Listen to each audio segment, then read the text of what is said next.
कल सुबह जब आप घर से बाहर निकलेंगे और किसी पेट्रोल पंप पर लंबी लाइन देखेंगे तो शायद आपके मन में एक ही सवाल आएगा, ये सब अचानक कैसे हो गया?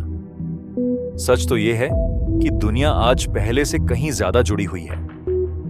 हजारों किलोमीटर दूर होने वाली कोई घटना भी हमारी रोजमर्रा की जिंदगी को प्रभावित कर सकती है। आज मध्य पूर्व में जो तनाव बढ़ रहा है वह सिर्फ कुछ देशों के बीच का मामला नहीं है, बल्कि इसका असर पूरी दुनिया की अर्थव्यवस्था पर पड़ सकता है और भारत भी इससे पूरी तरह अलग नहीं है। कई लोग ये सोचते हैं कि किसी दूसरे देश में होने वाले युद्ध का हमारे देश के पेट्रोल या डीजल से क्या संबंध हो सकता है, लेकिन अगर हम थोड़ी गहराई से समझें तो पता चलता है कि इसका संबंध सीधा हमारे जीवन से जुड़ा हुआ है।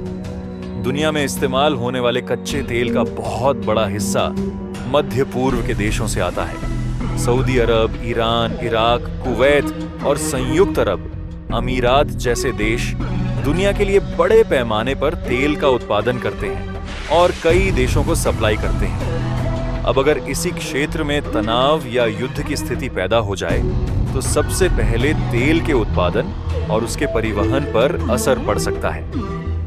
तेल सिर्फ जमीन से निकालकर इस्तेमाल नहीं किया जाता, बल्कि उसे जहाजों और पाइपलाइन के जरिए अलग अलग देशों तक पहुंचाया जाता है।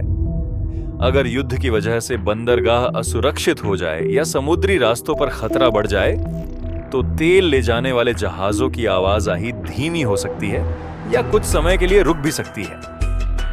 इसका सीधा असर पूरी दुनिया में तेल की सप्लाई पर पड़ता है।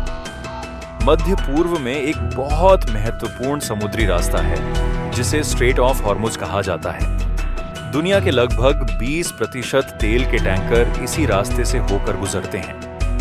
अगर इस रास्ते पर तनाव बढ़ जाए या यह रास्ता असुरक्षित हो जाए तो दुनिया के कई देशों तक तेल की सप्लाई प्रभावित हो सकती है। जब सप्लाई कम हो जाती है लेकिन तेल की मांग उतनी ही बनी रहती है तो अंतरराष्ट्रीय बाजार में तेल की कीमतें बढ़ने लगती हैं। यही कारण है कि जब भी मध्य पूर्व में तनाव बढ़ता है तो वैश्विक तेल की कीमतों में उछाल देखने को मिलता है।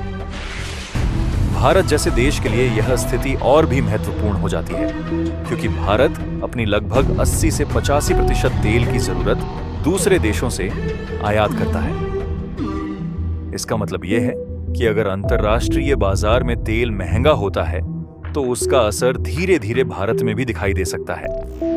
पेट्रोल और डीजल की कीमतें बढ़ सकती हैं, जिससे ट्रांसपोर्ट का खर्च बढ़ जाता है। जब ट्रांसपोर्ट महंगा होता है तो इसका असर धीरे धीरे रोजमर्रा की चीजों पर भी पड़ता है। सब्जियां, राशन, दूध और दूसरी जरूरी चीजों की कीमतें भी बढ़ सकती हैं, क्योंकि उन्हें एक जगह से दूसरी जगह ले जाने के लिए गाड़ियों और ट्रकों का इस्तेमाल होता है। यानी हजारों किलोमीटर दूर होने वाला कोई संघर्ष भी आम आदमी की जेब पर असर डाल सकता है। कई बार ऐसी खबरें आने लगती हैं कि भविष्य में तेल की कीमतें बढ़ सकती हैं, तो कुछ लोग डर की वजह से घरों में पेट्रोल जमा करने लगते हैं, लेकिन ऐसा करना बहुत खतरनाक हो सकता है।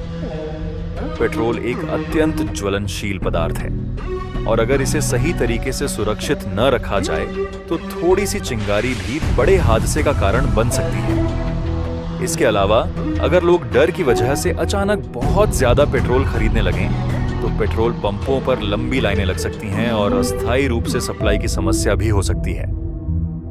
ऐसी स्थिति में सबसे ज्यादा परेशानी उन सेवाओं को हो सकती है जो आपातकाल में काम करती हैं, जैसे एम्बुलेंस, फायर ब्रिगेड और पुलिस। अगर किसी अस्पताल को तुरंत एम्बुलेंस की जरूरत हो और ईंधन की कमी हो जाए तो स्थिति और गंभीर हो सकती है। इसीलिए विशेषज्ञ हमेशा यही सलाह देते हैं कि ऐसी खबरों के समय घबराने के बजाय समझदारी से काम लेना चाहिए। सरकारें आमतौर पर ऐसे हालात के लिए पहले से तैयारी करके रखती हैं और कई देशों के पास रणनीतिक तेल भंडार भी होता है जिसे जरूरत पड़ने पर इस्तेमाल किया जा सकता है। इतिहास हमें एक बात जरूर सिखाता है कि युद्ध का असर सिर्फ सीमा तक सीमित नहीं रहता। उसकी गूंज पूरी दुनिया की अर्थव्यवस्था में सुनाई देती है और कई बार आम लोगों की जिंदगी को भी प्रभावित करती है। इसीलिए जब भी दुनिया के किसी हिस्से में बड़ा तनाव या संघर्ष होता है तो उसका असर वैश्विक बाजारों और देशों की आर्थिक स्थिति पर भी पड़ सकता है। अब सवाल यह है कि अगर भविष्य में तेल की कीमतें बढ़ती हैं तो भारत में इसका सबसे ज्यादा असर किस चीज पर पड़ेगा? आप इस बारे में क्या सोचते हैं? अपनी राय जरूर साझा करें।